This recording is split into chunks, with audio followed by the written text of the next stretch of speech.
Brought to you by TechnoSpark 20 series smartphones. I'm superhuman. तो निर्दलीय party ने चुनाव जीता, लेकिन असलियत में जब तो वोट पड़ने का टाइम आया, निर्दलीय भी हट गए और भी हट गए और सभी लोगों ने मिलकर और कैलाश जी चौधरी को अपना वोट देने का फैसला कर लिया। तो कैलाश जी जीतेंगे, कोई माइकल लाल उनको हरा। उन्होंने जो आह्वान किया है वो किया है कि अगर महुआ और सीकराय से अगर मार गया तो मैं इस्तीफा दे दूंगा। पार्लियामेंट के लिए, पूरी लोकसभा के लिए नहीं कहा। उन्होंने पर्टिकुलर महुआ कॉन्स्टिट्यूंसी एमएलए और सीकराय एमएलए कॉन्स्टिट्यूंसी के लिए बात करी है। तो ये उनका व्यक्तिगत मामला है, इसके अंदर कोई ऐसी कोई नई बात नहीं है। समाज को वो आग्रह भी करना चाहते हैं।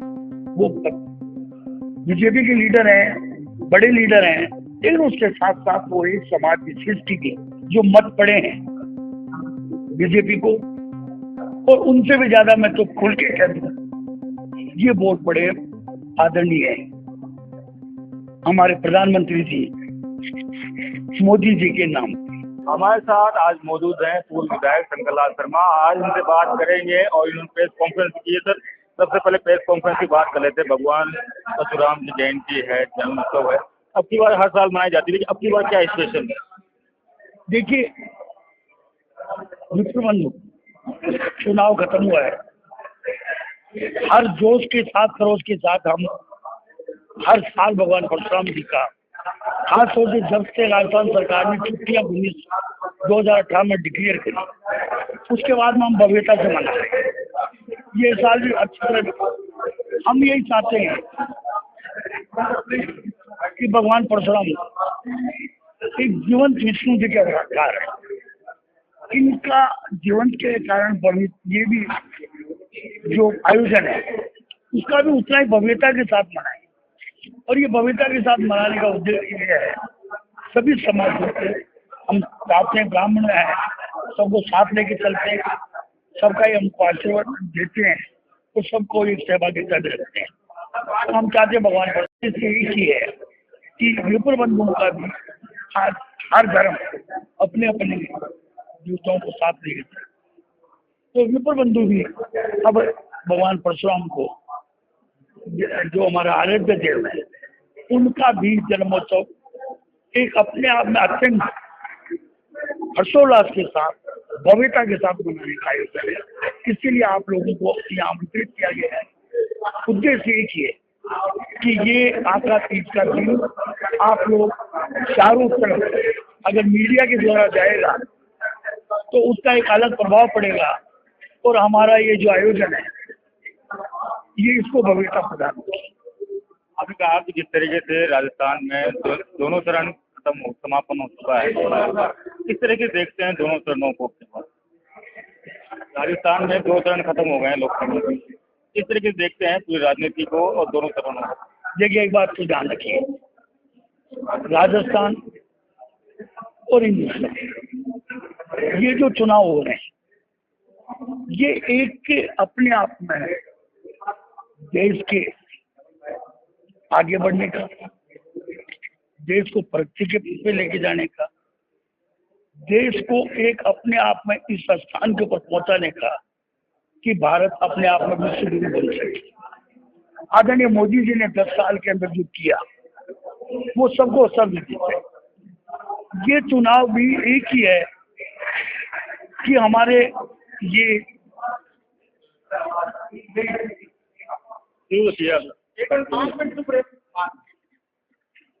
हमारा एक ही है, ये इलेक्शन 2 चरणों में हुआ है, लेकिन असली जो मत पड़े हैं बीजेपी को, और उनसे भी ज्यादा मैं तो खुल के कह दूं, ये वोट पड़े आदरणीय है हमारे प्रधानमंत्री जी मोदी जी के नाम पे, उनके आग्रह पे। और उनके ऊपर आग्रह का कारण ये कि है, जो जमीन से उठ के, चाय बनाने वाले से उठ के जो जहाँ पहुंचे, जिनके ऊपर आज 10 साल के अंदर नहीं 15 साल पहले भी रहे, पूरी जिंदगी से मेरे को 1 रुपए का दाग नहीं लगा सकता। आज आप हालात देख रहे हैं, कहाँ करोड़ों रुपया मिल रहा है, ढेर के ढेर हो रहे हैं। कोई चारों तरफ बढ़ रहा है। ऐसी हालात से अगर देश को उबार सकते हैं तो आदरणीय मोदी जी है। देश की अर्थव्यवस्था को उन्होंने पटरी पे ला दिया। आज देश के धर्मार्थ को चारों तरफ विश्व में फैला रहे हैं। तो ऐसे के अंदर ये तो क्लियर है कि मोदी जी की 25 के 25 सीट थे, राजस्थान की हम जीते। इतनी सीटों की बात की, उससे पहले एक सवाल पूछूंगा कि पहला जो चरण था वो आरक्षण और संविधान के आसपास चल रहा था, विकास के मुद्दों से परे हटके संविधान आरक्षण से पा गया था। दूसरा जब चरण स्टार्ट हुआ तो उसके बाद में फिर मंगलसूत्र तक बात आ गई। किस तरह की देखते हैं पहले चरण को? देखिए, जहां तक कि ये संविधान हर समय हमें एक ले दे के, और आप उसको क्या कहेंगे, आदरणीय उसको राहुल जी मैच्योर कहोगे, अनमेच्योर कहोगे, वो क्या कहते हैं क्या नहीं कहते हैं, मुझे तो लगता नहीं कि कांग्रेस वाले भी उनकी बात को कोई तवज्जो देते। कभी वो कहते हैं नफरत की दुकान पे मैं उसका मोहब्बत की दुकान खोलूंगा। अब वो कहाँ मोहब्बत करना चाहते हैं, किससे करना चाहते हैं, वो उनका मामला है। कहाँ पर खोलेंगे वो उनका मामला है। आप ये बताओ संविधान का खतरा कहाँ हो रहा है? संविधान कोई छोटी मोटी बात नहीं है। हमारे बाला साहब आज उस समय सबने मिलके और संविधान बनाया, संविधान को मान्यता प्रदान की। कहाँ पर संविधान को खतरा हो रहा है? अब कारण ये की है कि आज कांग्रेस की कंडीशन ये हो चुकी है कि उनके पास कोई आसान नहीं। जो 50 साल 70 साल की एक पार्टी है, आज उसके अंदर आपने देखा होगा 3 जने आए हैं, सोनिया जी एक साइड में, प्रियंका जी एक साइड में, राहुल जी, और ले दे के खम के रूप के अंदर खड़े हो गए खड़गे जी। तो ऐसी पार्टी वो केवल बार बार एक ही बात कहते हैं जो नई से नई रूप लाती है। जहां तक सेकंड चीज की बात है, क्या मीडिया के द्वारा मैं आपके द्वारा पूछना चाहता हूँ कि वो ये कह रहे हैं कि मैं आपका धन छीन के एक्सरे करके और मैं दूसरों को दूंगा। साउथ के अंदर क्लियर कट है, जो मनमोहन सिंह जी ने भी कहा है कि अगर किसी का अधिकार बनता है तो सबसे पहले बनता है मुसलमानों का। क्या ये हिंदुस्तान को बिल्कुल भी हटना चाहते हैं? क्या हिंदुस्तान को बिल्कुल ही खत्म करना चाहते हैं? किस चीज का एक्सरे करेंगे, किस चीज के अंदर मेहनत करेंगे? तो ये इनकी बात जब वो कहते हैं तो चुनाव के अंदर जवाब तो देना पड़ता है। तो मोदी जी भी उन्हीं बात का जवाब दे रहे हैं, इसके अलावा ऐसी कोई बात नहीं है।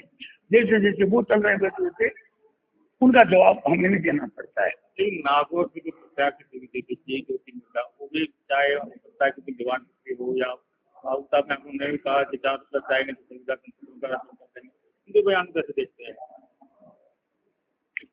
उन्होंने जो कहा है संविधान में संशोधन हर साल, हर बजट, हर रूप, हर पार्लियामेंट के टाइम होता आया है। नई कोई भी वो चीज होती है तो उसको लेते आए हैं। ये लेते आए हैं, कोई नई चीज नहीं है। हर सैकड़ों बार, चाहे प्रदेश का हो चाहे पार्लियामेंट का हो, जो भी रूप चाहिए उसके अंदर हम करते आए हैं। ज्योति मिर्जा जी का भी जो कहने का उद्देश्य था वो यही था कि संविधान का रूप जो करते आए हैं, शुरू से करते आ रहे हैं, जब भी जरूरत पड़ती है उसके लेते हैं, उसी के आधार को मान के था है। वरना उनका कोई ऐसा मतलब नहीं था कि हम संविधान खत्म कर। देखिए, आपने 25 की भी बात, लेकिन अमित शाह ने कुछ दिन पहले कहा कि 1 या 2 सीटें हम कम जीतेंगे, अब की बार कम हो सकती है।